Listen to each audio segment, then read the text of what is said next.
He let his eyes wander over the room. The battered coffee pot on the small stove. The pair of boots by the door, worn but sturdy. The old rocking chair, with its faded quilt, waiting like a memory of someone who used to sit there. These were the things that mattered, not the stories that haunted him, not the choices that weighed heavy, just the simple, steady rhythm of life. Eli stood up and stretched the wooden porch boards, creaking softly under his feet. He took one last look at the yard, the frost shining like tiny stars in the moonlight. Then he stepped inside, closing the door with a gentle thud. Inside, the fire crackled in the small hearth, throwing soft light across the room. He moved slowly, his joints stiff from the cold. He filled the old kettle with water and set it on the stove, the hiss of the flame, a soft promise of warmth. As he waited for it to boil, Eli let his mind wander to the days when he'd been young and restless, when the road was a ribbon of promise stretching out before him, to the nights he'd spent in barns and fields, always moving, always searching. But tonight, there was nowhere to go, nowhere to be but here, in this small cabin, with the hush of the world outside and the flicker of the fire. Maybe there's a quiet lesson here, that sometimes the bravest thing you can do is sit still, to let the night settle around you, to let the old ghosts whisper and then fade away. Because in that quiet, there's a kind of peace, a kind of hope. If you're feeling sleepy now, let your eyes close. Let the fire's gentle hum be your lullaby. And if you're still awake, tell me where you're listening from tonight.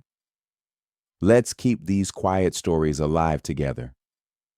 Tomorrow night, I'll tell you how Eli's first step into the shadows began when the blade found its name and the night found its voice. If you're listening tonight, find a soft blanket. Tuck your feet under it. Let the hush of the night drift over you like a gentle tide. Where are you listening from? A cabin in the woods. A small house in the city where the glow of streetlights slips in through the curtains. Tell me. I like to imagine these quiet rooms, each a little harbor of warmth against the cold night air. Eli sat by the window watching the steam rise from his cup of coffee. It was an old mug, chipped at the rim, but it fit his hand just right. He liked the weight of it, the way it grounded him. Outside, the moon hung low, a soft silver coin in the dark sky. The yard was quiet, just a hush of wind through the pines and the faint crackle of frost under the eaves. He remembered the first time he held a blade.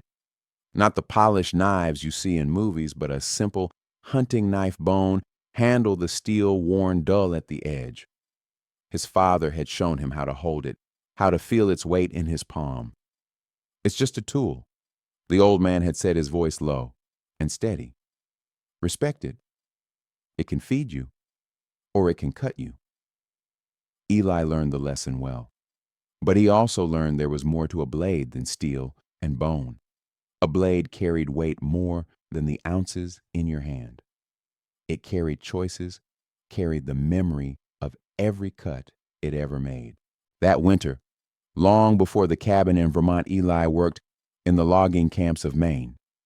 Days spent in the snow boots, caked in ice breath, hanging in the air like a promise. He was young then, still thought the world was a map waiting to be explored. Nights were the worst.